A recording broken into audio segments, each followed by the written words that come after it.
I'm Dr. John. This is your Maintenance Minute, reminding you to subscribe. That link below, right about there, I think it is. Hit that subscribe button and be part of this growing population of folks that are really learning how to set up an effective storeroom process and how to run a really valuable storeroom. Look, we got a pretty heavy topic to talk about today. This is one I absolutely love. I guarantee you, this is the process right here. This is the one that separates really good storerooms from world-class storerooms. This is the one right here. I guess there might be more, but this is the one that I tell my clients. This is the one that really separates you from everybody else. It's the kitting process. Very important, very important. And it's I'm also combining it with another process, which is called the delivery of kitted items. Now, here's what I want you to understand. Kitting, and most of you probably already know this, but just to make sure, kitting is just bundling all the parts and materials that you need before the job, putting them in some sort of box or tote or something, a pallet, whatever it needs to be in or on, and having that ready for when it's time to execute the job. The technician or somebody comes over and says, instead of can I have all these individual parts, can I just have this job kit?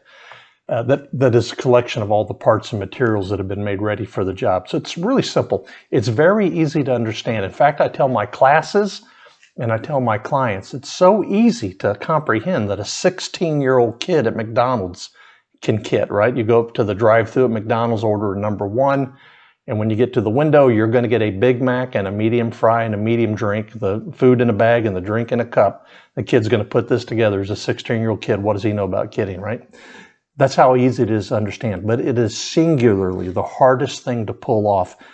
Big companies, probably bigger than your company, have failed at this, and then I'll go in and we'll be talking about kitting, and somebody will say, we tried that 20 years ago and it didn't work. Well, you weren't smart enough to pull it off, or you didn't have a process to pull it off. It's very easy to understand, and it's hard to pull off because there's a lot of trip points. There's a lot of places where you can stumble and fall down and then you pretty much get turned off from the process. Here's some of those trip points. When do you actually kit the part? You know, the planner puts the job plan together and identifies the parts and materials. He or she will send that over to the storeroom in the form of a pick list. But I don't want you to pick the parts now and put them in that tote and set them aside. Heck, we might not actually do the job for 6 months, so don't pull the part out now. But in our process, we have to identify when we actually want the part pulled off of the shelf, but also the parts could be ordered in, right? So they are received in and go into a job kit. We need to understand when we actually kit the part. The other trip point is, when is the part removed from inventory? And this is when I'm working with clients, what we do is figure out, what does your software do? What does your CMMS do? When I identify a part for a kit, is it put in a soft reservation or a hard reservation? A hard reservation, it actually subtracts it from inventory. Even though it's physically still there, it's literally, on the computer, taken out of inventory and sets a demand on it. If it's a soft sort of reservation, it just sort of says somebody's calling dibs on that part, so to speak. So I need to understand, when is the part actually pulled out of inventory? It may not actually happen until the kit is issued, right? And that part is sitting in a kit and it's sitting on a shelf somewhere for 6 months. It's still an active inventory. So think about cycle counting, right? You've got to go back and go, hey, we're missing one of those. Wait a minute, it's in a job kit. Let me go find it. So there's all kinds of problems and opportunities to screw that up. Again, very hard to pull off. Another one is, when is the part reordered?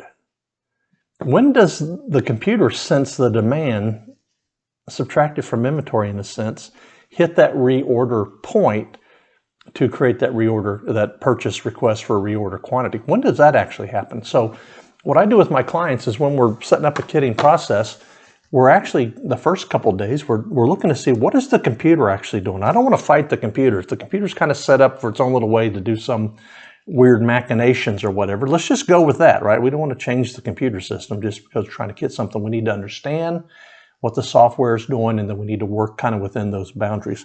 Now, in terms of delivery of kitted items, this isn't necessary for everybody. Most of the small manufacturing operations, you don't need to have this. I see this delivery process, which is the deliveries done by the store, by the way. I see this very common with my clients that are universities, folks I work with that are chemical plants, oil refineries, oil fields. So some of my clients have a large geographic area, so it makes sense that the parts are delivered. That has its own areas of opportunity for us to get tripped up. when do we actually deliver the item? I don't want to deliver, let's say you're an oil field out in, Oman or something. I don't want to deliver a pallet of $500,000 worth of parts out in the middle of the desert, no one around, sand blowing and heat beating down on these parts. I got to have some real sense of where am I delivering? Where are the staging areas where I'm dropping the stuff off? And if the parts are still in inventory, there needs to be somebody to sign for them. Somebody say, yes, those are all the correct parts. That signing is that transfer of ownership of the part. How does that happen? Also, if it's really sensitive electronic equipment, we got to make sure we're not just setting the stuff out in the rain, again, or the sun beating down on it, or just the environment that it's in might be hazardous to the part itself, or the actual material may be hazardous, if it's a chemical or something like that.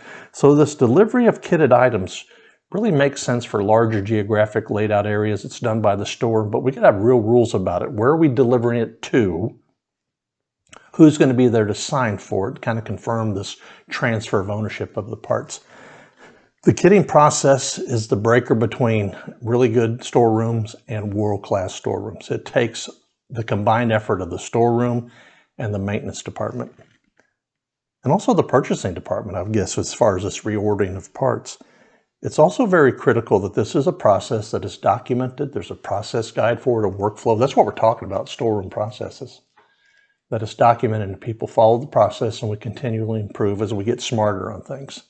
Very important process. This is the one that separates essentially the really good from the absolutely outstanding.